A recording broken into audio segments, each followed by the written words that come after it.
So you think it's your leadership style, the way you take control and stay calm or avoid conflict or just power through. But for most of us, that move we perfected, it doesn't start in the boardroom, it started in childhood. We call it leadership, but sometimes it's just the smartest way we figured out how to stay safe.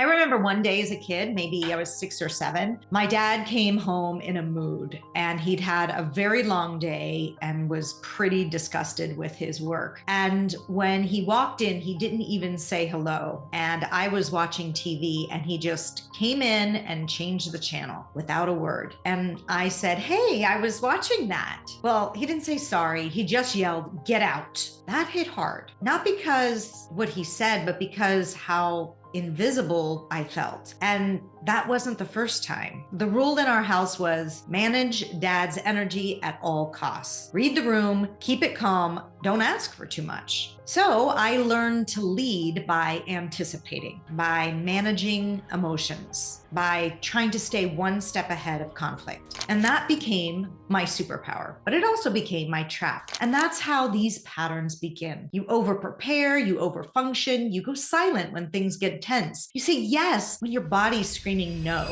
Not because you're weak, but because you learned early, this is how I survive. And the Enneagram helps us name these. Type 2, help everyone, earn love. Type 9, keep it smooth, avoid the explosion. Type 3, win at all costs or risk being forgotten. You learned that pattern before you even knew the word leadership. It worked. But now you're the one carrying the cost. Here's the moment it clicked for me. I kept wondering, why do I feel so exhausted after a day or week full of leading my team to achieve goals? And the answer was, I wasn't just leading. I was managing the emotional weather of everyone in the room while ignoring my own. And the cost doesn't always scream burnout. It creeps in. You finish the week running on fumes. You're irritable for no reason. You wake up at 3 a.m., replaying something you didn't say. You keep performing, but there's this low hum of pressure that just never really turns off. And that's the toll of an old pattern, doing all the driving. You're getting the results, but something feels off, like you're spending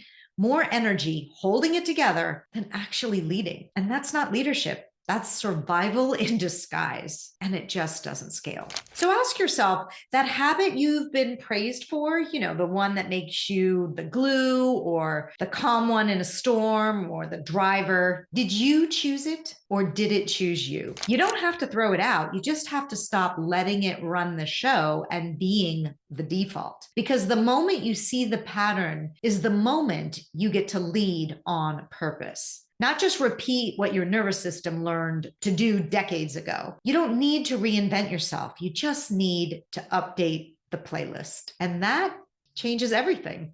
I'm Susan Drum, CEO advisor and executive coach and author of The Leader's Playlist. If you're ready to grow your leadership from the inside out, you're in the right place. Hit subscribe.